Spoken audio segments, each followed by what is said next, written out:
Hey guys, Sanjeev here. Welcome back to my channel. और आज मैं एक नई कहानी को एक्सप्लेन करने जा रहा हूँ।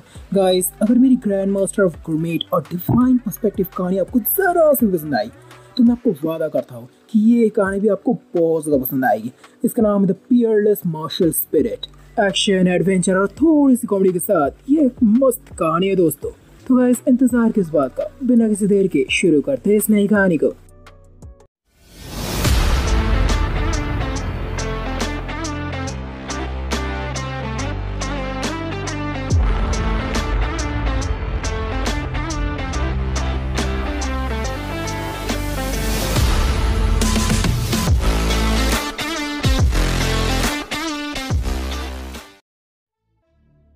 इस कहानी की शुरुआत में हमें दिखाया जाता है ग्रेट क्वीन एम्पायर के क्वीन युआन सेक्ट को, जहाँ पर इस कहानी का हीरो चैंग फेंग चिल्ला चिल्ला कर इंसाफ मांग रहा था। क्यों क्यों आखिरकार क्यों मैं अपने मास्टर का अंतिम संस्कार यहाँ पर नहीं कर सकता। तभी उसके सामने की ऊंची मंजिल पर खड़ी हुई एक लड़की उसके सामने एक तलवार फेंक देती है। ये लड़की दिखने में काफी ज्यादा खूबसूरत थी, लेकिन इसके अंदाज और इसके बातों सब पता चल रहा था कि एक अव्वल दर्जे की कमीनी है। वो कहती है, हाँ क्यों नहीं, तुम कर सकती, लेकिन अगर तुम मुझे हरा पाओ तो। ये सुनकर आसपास के सभी पब्लिक फेंग भैया को मजाक उड़ाने लगते हैं। अबे ये एल्डर रेन को हराएगा, अबे इसका तो एनर्जी कोर और मेडिन पूरी तरह से बर्बाद हो चुका है। अबे ये तो एल्डर रेन के सामने बच्चा है बच्चा। भीड़ मौजूद सभी इंसान फेंग भैया का मजाक उड़ा रहे थे, लेकिन इस पूरी भीड़ में एक ऐसा भी इंसान था जिसे फेंग भैया और उनके मास्टर के लिए बहुत ज्यादा बुरा लग रहा था। वो तुरंत भीड़ को चीरता हुआ सबके सामने आ जाता है। ये है आउटर एकेडमी का एक लौता एल्डर और फेंग भैया के मास्टर के एक बहुत ही अच्छे दोस्त। चिल्लाकर सभी से कहता है, एल्डर रैन, आप भूल रहिए, उनकी मौत आपकी जान बचाने की कोशिश में हुआ है। अगर वो नहीं होते तो आज आप जिंदा नहीं होते। तभी रैन मैडम बेशर्मी से कहती है, हाँ उसने मेरी जान इसलिए बचाई क्योंकि अब तक मैं उसके साथ फ्लर्ट कर रही थी, ताकि उसे लगे कि मैं उससे प्यार करती हूँ। जब वो जिंदा था तब तो वो मेरे बहुत काम का था, लेकिन एक लाश मेरे किसी काम की नहीं है। वो एक कचरे के अलावा कुछ और नहीं है। और ये सुनकर हैंगकॉन्ग को बहुत ज्यादा गुस्सा आता है। और फेंग भैया तो इतने गुस्से में थे कि वो उसे बयान नहीं कर सकते थे। उन्हें उस समय की बात याद आती जब मास्टर ने उन्हें सड़क से उठाकर उन्हें सहारा दिया था, क्योंकि अगर मास्टर नहीं होते तो बहुत पहले वो मर चुके होते। उनकी नजर में उनके मास्टर का ओहदा किसी भगवान से कम नहीं था, और आज उसी भगवान की इतनी बेइज्जती हो रही है। वो इस चीज को कैसे सहन कर सकते थे। अगले ही पल उनके शरीर से एक अलग ही पावर बर्स्ट होती है। ये पावर इतनी ज्यादा शक्तिशाली थी, कोई भी इसकी एनर्जी को महसूस कर सकता था। इस पावर को भी फेंग भैया को उसके मास्टर ने दिया था और उन्हें सख्त हिदायत दी थी कि जब तक जिंदगी मौत का सिचुएशन ना हो तब तक इस पावर का इस्तेमाल ना करे। लेकिन अपने मास्टर की इतनी बेइज्जती होते देख वो अपने आप को और ज्यादा रोक नहीं पाते और इस पावर को एक्टिवेट कर लेते हैं। और दूसरा, अपने सामने फेंग के अंदर इतनी सारी पावर इकट्ठा होते देख रैन मैडम के दिमाग में खतरे की घंटी बजने लगती है। इसलिए अगले ही पल वो अपने सामने एक शील्ड बुला लेती है। अगले ही पल फेंग भैया अपने सामने पड़े हुए तलवार को उठा लेते हैं और रैन मैडम के शील्ड को ऐसे फाड़ देते कि मान तो वो हवा हो। और जैसे ही वो अपने तलवार से रैन मैडम को टपकाने ही वाले थे तभी हैंगकॉन्ग से रोक देते हैं, फेंग रुको। और हैंगकॉन्ग की बात सुनकर फेंग भैया तुरंत रुक जाते हैं। उन्हें पता था कि हैंगकॉन्ग उनके मास्टर के कितने अच्छे दोस्त हैं और वो उनका भला ही चाहते थे। तभी हैंगकॉन्ग बोलता है, फेंग अगर तुमने उसे यहाँ पर मार दिया तो इनर सेक्ट के लोग तुम्हें छोड़ेंगे नहीं। बात तो सही थी, अपने मौजूदा पावर की मदद से वो इनर सेक्ट के किसी भी एल्डर को हरा सकते थे, लेकिन ये पावर उनके पास कुछ ही समय के लिए रहेगी और उतने वक्त के अंदर वो सभी एल्डर को हरा नहीं सकते थे। और अगर ऐसा होता तो उनका बदला कभी पूरा नहीं होता। इसलिए अपने दांत भींचते हुए आखिरकार वो रैन की बच्ची को जाने देते हैं। लेकिन अभी हुई इस घटना से रैन मैडम काफी ज्यादा शर्मिंदा थी, इसलिए वो तुरंत फेंग को मारने के लिए अपने हाथों में एनर्जी इकट्ठा करने लगते हैं। जिसे देखकर हैंगकॉन्ग तुरंत फेंग के सामने आ जाते हैं और दहाड़ कर कहती है, रैन तुम अपनी बातों से मुकर रहे हो। तुमने खुद कहा था कि अगर फेंग तुम्हें हरा दे तो तुम यहाँ पर उसके मास्टर का अंतिम संस्कार करने दोगे उसे। ये सुनकर पब्लिक भी इसमें हामी देती है और इसे सुनकर रैन मैडम आखिरकार अपने गुस्से को अपने अंदर इकट्ठा कर लेती है। फिर अगले पर अपने चेहरे पर एक स्माइल चिपका लेती है, क्योंकि अगर इनर सेक्ट के एल्डर होकर उसने अपनी बातों से मुकरा तो ना ही से उसकी पोजीशन जाएगी बल्कि उसे कड़ी से कड़ी सजा भी मिल सकती है। लेकिन अभी तक मैडम की बेशर्मी कही नहीं थी। वो फिर से कहती है, देखो फैंग, मैं अपनी बातों से मुकरूंगी नहीं, लेकिन तुम्हें पता है ना कि एनर्जेटिक सभी जगह कितनी ज्यादा कीमती है। तुम एक काम करो, तुम अपने मास्टर का अंतिम संस्कार इनर के किसी आउटर साइड में कर देना, ठीक है?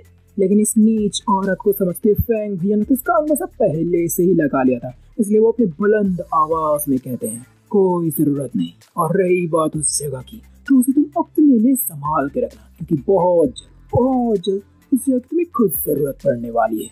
ये सुनकर मैडम फिर से अपने दांत को सुनसाने लगते हैं। वो समझ चुके थे कि फैंग भैया ने अपनी ताकत किसी रहस्यमय चीज की मदद से बढ़ाई थी, और अगर फैंग भैया अपने मास्टर को यहाँ पर दफना देते तो वो किसी न किसी तरह से मास्टर की केव से इस रहस्यमय चीज को बाहर निकाल लेते, जो उनके अगले स्टेज की कल्टीवेशन में बहुत ज्यादा हेल्पफुल होती। लेकिन उनका ये सपना धरा का धरा रह गया था। और दूसरा फैंग भैया भी अपने मास्टर को लेकर वहां से जानने लगते हैं। वो सभी के सामने कहते हैं, मास्टर आप मेरे लिए भगवान हो, मैं आपका अंतिम संस्कार बिल्कुल भी ऐसी गंदी जगह पर नहीं करूंगा। और फैंग भैया की बातें सुनकर सभी के तुत्ते उड़ जाते हैं, लेकिन फैंग भैया किसी के इमोशन पर जरा सा भी भाव नहीं देते। वो अपने मास्टर को लेकर वहां से तुरंत निकल लेते हैं।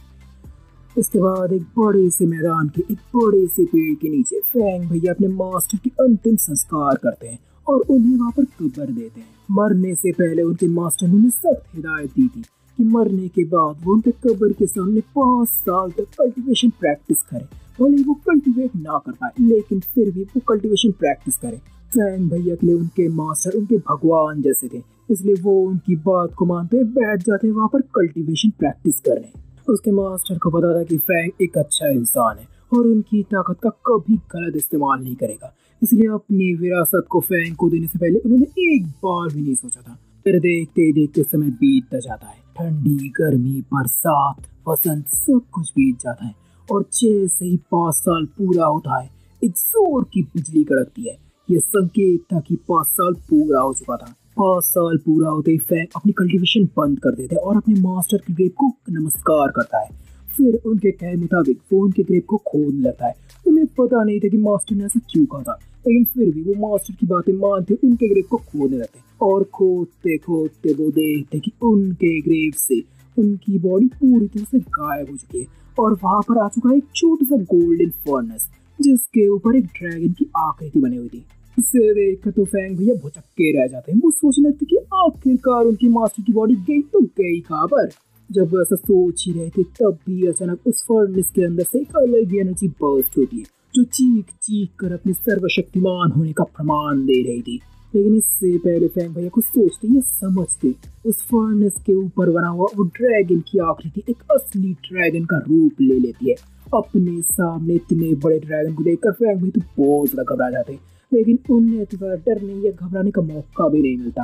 अगले ही पल वो ड्रैगन एक जोर की दहाड़ निकालता है और एक एनर्जी के फॉर्म में सीधा फैंग भैया के सीने में एंटर कर जाता है। और इस चीज से फैंग भैया को इतना ज्यादा दर्द होता है जो उनकी जिंदगी में कभी नहीं हुआ था। हाँ, दूसरी तरफ हमें दिखाया जाता है रैन यूनियन को, जो 5 साल बाद भी इतनी ज्यादा खूबसूरत थी। लेकिन अगर कुछ फर्क था तो वो ये था कि 5 साल बाद वो पहले से भी ज्यादा कमीनी बन चुकी थी। इसलिए तो मरने के 5 साल बाद भी फैंग के मास्टर को अपमान करते हुए वो सीधा उनके ग्रेव से उन्हें जो कुछ भी मिले वो सभी चीजों को उठाकर ले आने के लिए ऑर्डर दे देते हैं। और उनका डिसाइपल क्वीन यूनर भी उन्हीं की तरह कमीनी थी, इसलिए वो भी उछलते कूदते चला जाता है फैंग भैया को मारने के लिए। पर बेचारे को क्या पता कि एक दिन पहले फैंग भैया की किस्मत तो पूरी तरह से बदल चुकी थी कि जैसे ही वो ड्रैगन फैंग भैया के अंदर गया था, उनकी पूरी बॉडी ट्रांसफॉर्म हो चुकी थी। उनका खून अब ड्रैगन का बन चुका था। अब उनके अंदर एक ड्रैगन की ताकत आ चुकी थी। ड्रैगन ब्लड की खास क्षमता ये थी कि ये अपने से भी कई लेवल ऊंचे फाइटर से लड़ सकता था। इसके अलावा भी इसके और भी कई सारे फायदे थे, और उनका सबसे बड़ा फायदा तो ये हुआ था कि उनका एनर्जी कोर और उनका मेरिडियन ना सिर्फ खुल चुका था, बल्कि पहले से भी कई गुना बेहतर बन चुका था, जो उनके कल्टीवेशन स्पीड को कई गुना बूस्ट कर देती थी। जब अपने नए नए मिले ताकत से फैंग भैया खुशी मना ही रहे थे, तो भी उनके सामने एक तीर आ जाता है, लेकिन फैंग भैया तुरंत पकड़ लेते हैं। ये मारने वाली कोई और नहीं, ये थी क्वीनर। भैया को 5 साल बाद उठते देख वो उनका मजाक उड़ाती कहती है, आखिरकार तो तुम 5 साल बाद उठ ही गए, क्यों ना बेहतर होगा कि तुम जल्दी जल्दी ऊपर भी उठ जाओ। इतना कहती वो सीधा अपने भैया पर हमला कर देती है। लेकिन जैसे उसका हमला अपने भैया तक पहुंचने ही वाला था, तभी वहां पर एक लड़की की मीठी आवाज गूंज जाती है, रुको। और अगले ही पल एक परछाई आकर तुरंत क्वीनर का हमला रिपेल कर देती है।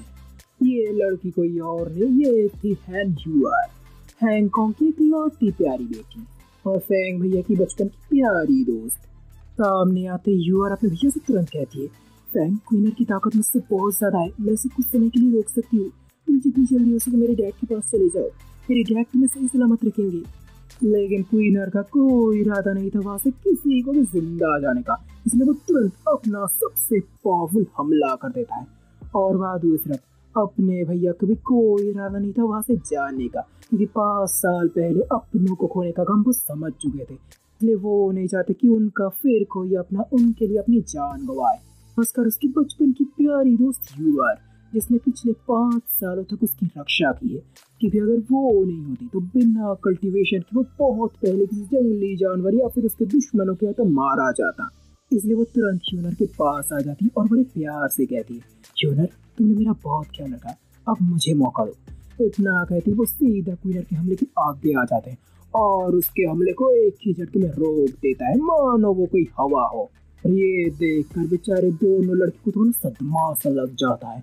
क्वीनर की तो आंखें फटी की फटी रह जाती है, उसे अपनी भैया की ताकत पर कदापि भरोसा नहीं होता।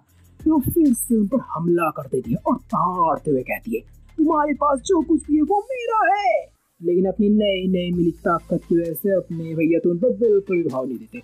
वो तुरंत उनके कान के नीचे धरके दे देती है, चटैक। और बस एक ही थप्पड़ में मैडम जाती है टपा, क्योंकि यहाँ पर आना ही था उनके लिए बैड लक।